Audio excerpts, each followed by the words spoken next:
માફ નહીં કરું, નહીં કરું. તમે શાંત થઈ જાઓ. શાંતિ નહીં, મારી મજબૂરી છે. હું નથી કહી શકતો મને કે જાઓ તમે બહાર. બસ ભગવાનને પ્રાર્થના કરું છું કે એને સદબુદ્ધિ આપે અને કિંજલને સહનશક્તિ.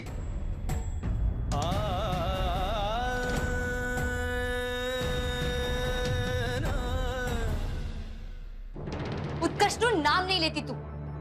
મારે એના વિશે કોઈ વાત નથી કરવી. કેમ? શું પ્રોબ્લેમ છે ઉત્કર્ષમાં?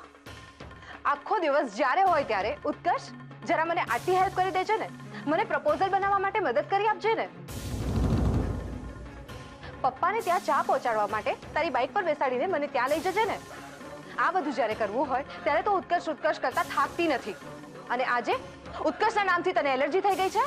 એવું નથી સેજલ, પણ એને પણ તો સમજવું જોઈએ ને. આમ બધાની વચ્ચે જાહેરમાં લવ લેટર અપાય? એક મિનિટ. સૌથી પહેલી વાત કે એણે તને બધાની વચ્ચે પ્રપોઝ નથી કર્યું. બાએ લેટર વાંચી લીધો તો. અને બીજી વાત, જો એણે તને પ્રાઇવેટલી આ લેટર આપ્યો હોત તો તને આનાથી કોઈ જ વાંધો ના હોત, ખુશી ખુશી એક્સેપ્ટ કરી લીધું હોત.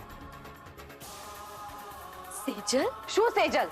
કિંજલ, મહેરબાની કરીને તારી આ ડાયરીની દુનિયામાંથી બહાર આવ અને જરા ઉત્કર્ષની સામે એકવાર જો.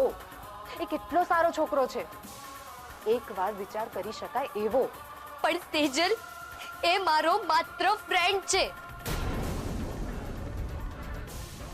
અને એક મિત્ર વિશે આવું બધું વિચારવું મારા માટે પાપ છે, પાપ. પાપ? કઈ સદીમાં જીવે છે તું? અને કિંજલ, ઉત્કર્ષ કોઈ રસ્તે રખડતો રોમિયો નથી. ભણેલો ગણેલો છે, વેલ સેટલ છે. અને સૌથી મોટી વાત તો એ છે કે એ તને પ્રેમ કરે છે. તો પછી લાઈફમાં બીજું શું જોઈએ છે?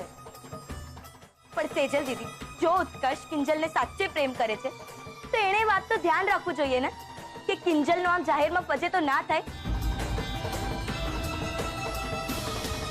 કોઈ પણ કિંજલના કેરેક્ટર પર આમ કાદવ ના ઉછાળે ને. જો ઉત્કર્ષે સેમ વાત કિંજલને સાઈડમાં લઈ જઈને કરી હોત તો પરિસ્થિતિ અત્યારે આટલી બગડી ના હોત ને.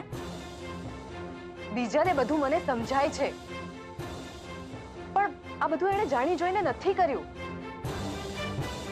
એ તો કિંજલને પર્સનલી જ લેટર આપવા માંગતો હતો, પણ આ તો એનું બેડ લક કે બધી ગડબડ થઈ ગઈ.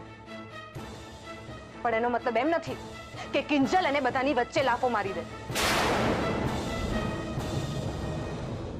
એમ તો શું તું મારી જગ્યાએ હોત અને ઉત્કર્ષે આમ તને બધાની વચ્ચે પ્રપોઝ કરી હોત તો શું તે સ્વીકારી લીધું હોત?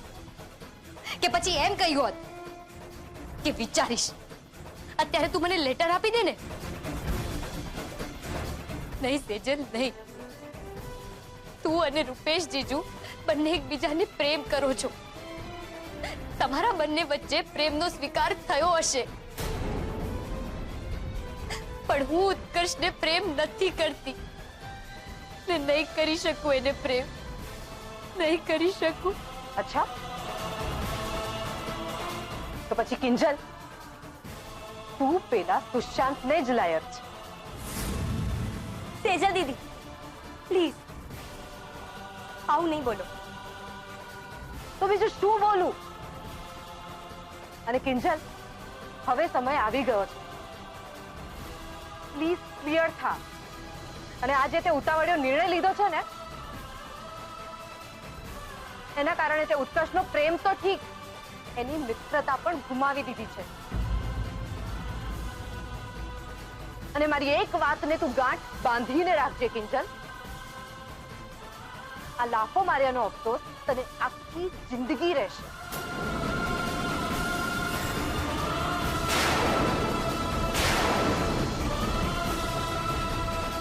યાદ રાખ.